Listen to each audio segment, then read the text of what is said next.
Hola, buenas noches.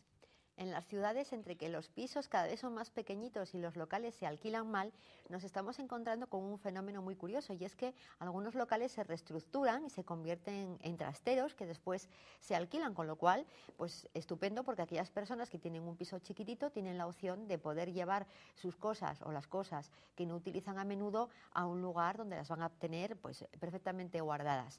Pero surgen entonces las dudas respecto de pues estos contratos especiales que se hacen para los trasteros.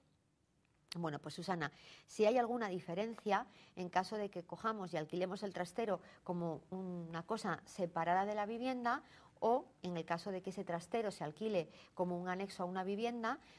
¿Qué pasa en un caso? ¿Qué pasa en otro? ¿Existe alguna diferencia en cuanto al contrato de arrendamiento? Pues sí que existen diferencias en la normativa, y además son diferencias que afectan tanto al propio contrato de arrendamiento como en materia de impuestos. Si nos centramos ahora en el contrato de arrendamiento, si lo alquilamos ese trastero de forma conjunta con una vivienda, se considera todo ese conjunto como un arrendamiento de vivienda, y por tanto se le aplican las mismas normas que aplicamos a los contratos de arrendamiento de vivienda, de las que ya hablamos en otras ocasiones. La mayor parte de esas normas que vienen en la ley son normas imperativas, es decir, que las partes tienen que aplicarlas sí o sí en su contrato de arrendamiento. Aunque hay un margen para pactar, hay muchas otras cosas que vienen previstas por la ley.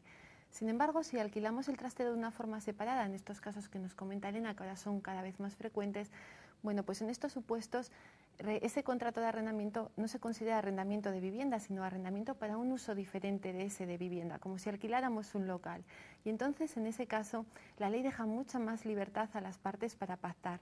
Es cierto que establece un régimen supletorio que se aplica si no hay otros pactos por las partes, pero sí que se permite que prácticamente todo lo puedan regular en un contrato y puedan decidir todos los aspectos que va a regular ese contrato de arrendamiento de ese trastero. Y yo decía que esto en lo relativo al contrato de arrendamiento, pero también hay diferencias, ¿verdad, Elena?, en materia de impuestos. Sí, y vamos a hablar, bueno, hay bastantes matices, pero vamos a centrarnos quizás en la diferencia básica y importante, que es si lleva IVA o no lleva IVA el precio que vayamos a abonar por el alquiler del trastero.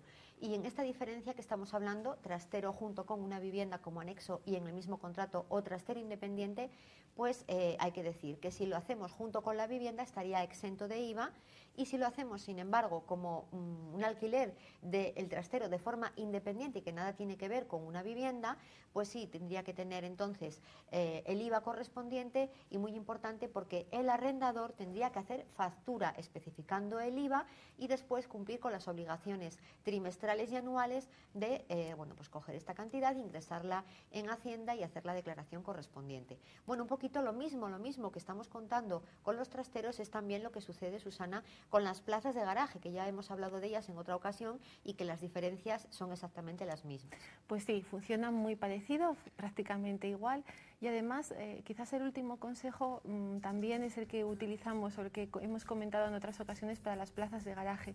En estos contratos es importante pactarlos por escrito. ¿Por qué? Pues porque así sabemos muy bien la naturaleza del contrato, si va junto o no con la vivienda, y sabemos muy bien cuál es la normativa aplicable, cuáles son los pactos entre las partes y, en definitiva, si tenemos o no que hacer factura y cuáles son nuestras obligaciones. Siempre recogiéndolo por escrito, de esa manera, bueno, luego no vamos a tener duda sobre el funcionamiento en la vida práctica de ese contrato. cuervoalfageme.com, nuestra página web, para que nos dejen sugerencias para próximos programas. Muchas gracias y buenas noches.